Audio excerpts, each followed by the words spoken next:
It took me over 10 years to learn everything I'm about to tell you. I've been working in digital advertising for over 10 years and I've spent over $150 million in advertising. I have no idea how long this video is going to end up being, but make sure you bookmark it so you don't lose it. This very well could be the highest value video that I ever make. I'm going to be firing off advertising cheat codes really pretty quickly, so make sure you follow along. And again, bookmark this because you do not want to lose this video.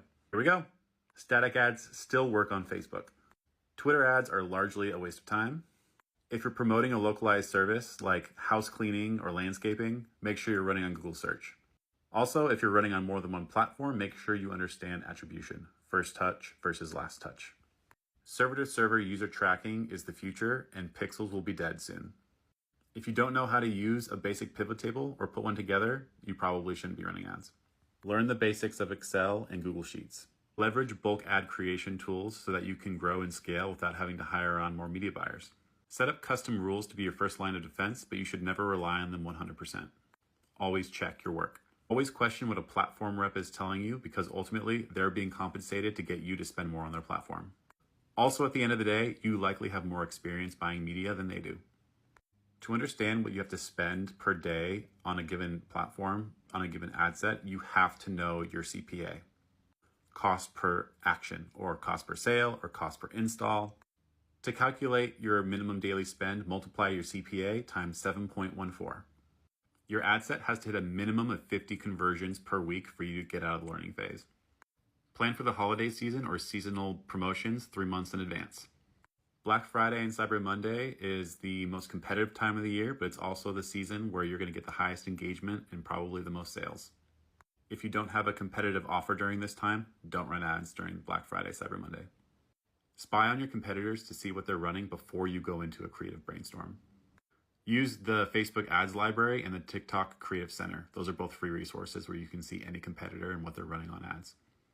Or if you want to level up, you can use a service like foreplay.co.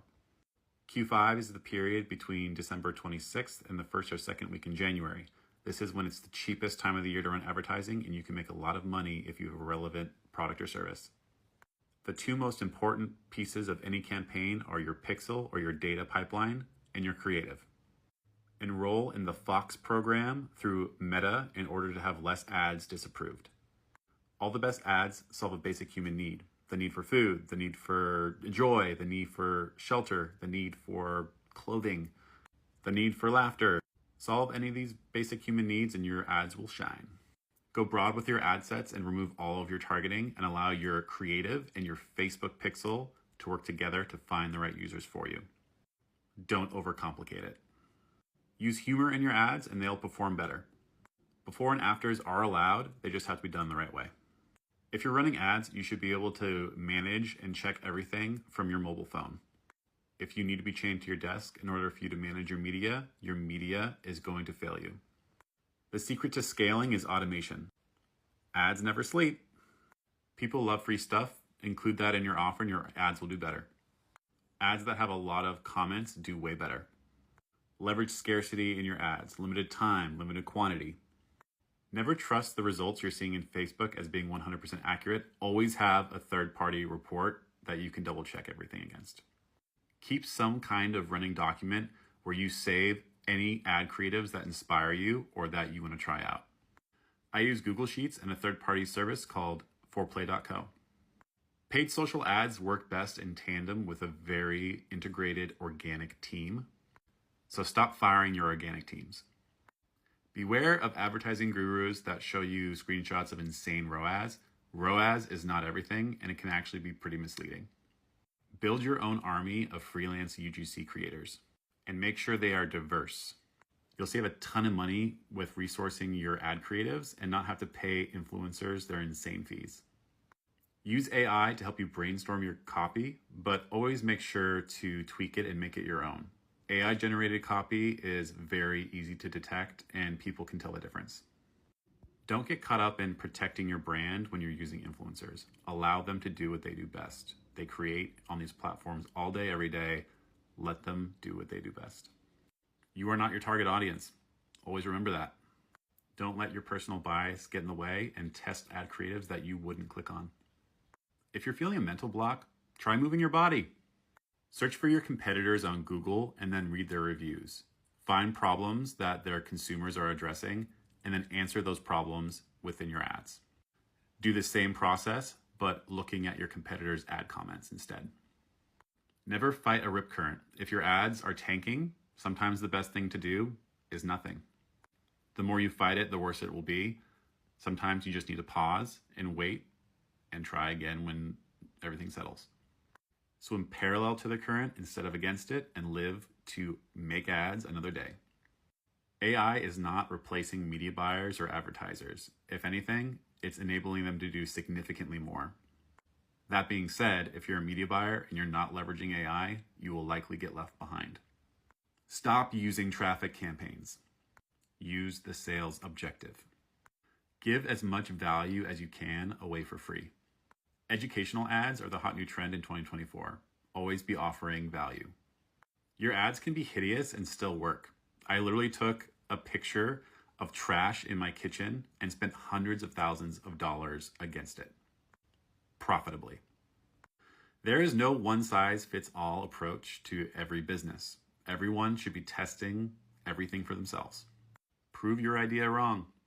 If you're okay losing money in order to learn faster, you will move light years ahead of your competition. Just make sure you learn something. Fill your social media feeds with people in your niche that are smarter than you. Control your consumption habits in order to level up faster. Start using ChatGPT to answer your questions instead of Google. You'll get to the answers much faster and usually have a better response. Align your ads with controversy in order to hack engagement. Again, more comments is better. Include things like typos, sexual innuendos, weird props, make some outrageous claim, show your feet. Anything that encourages people to comment or argue with each other in the comments. Think about launching an ad set as if you were a plane taking off. The first 10,000 feet are going to be filled with lots of turbulence until you hit that cruising altitude. You're never going to hit cruising altitude on your ad sets unless your budgets are high enough. Almost every piece of the advertising process can be systemized and automated to a certain degree.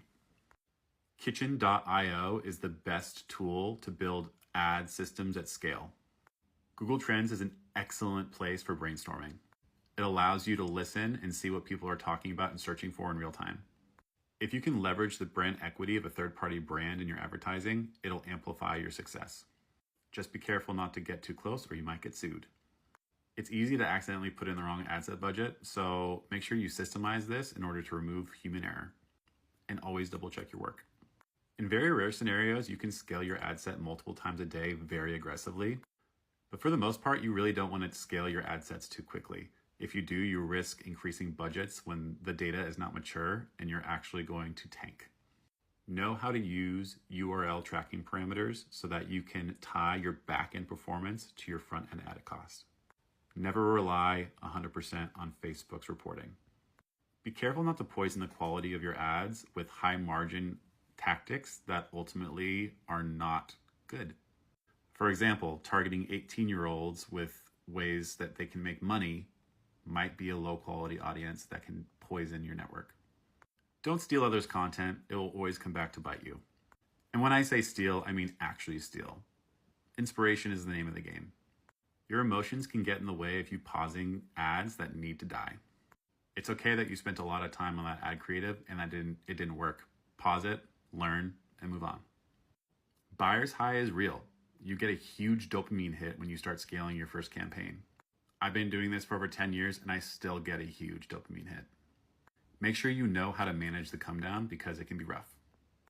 And make sure that you learn how to separate your emotional state from how well your ads are doing.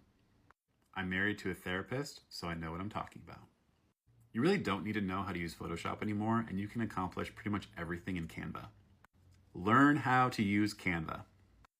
Be as early as possible to any new advertising platform, and you will make bank before all the competition rolls in.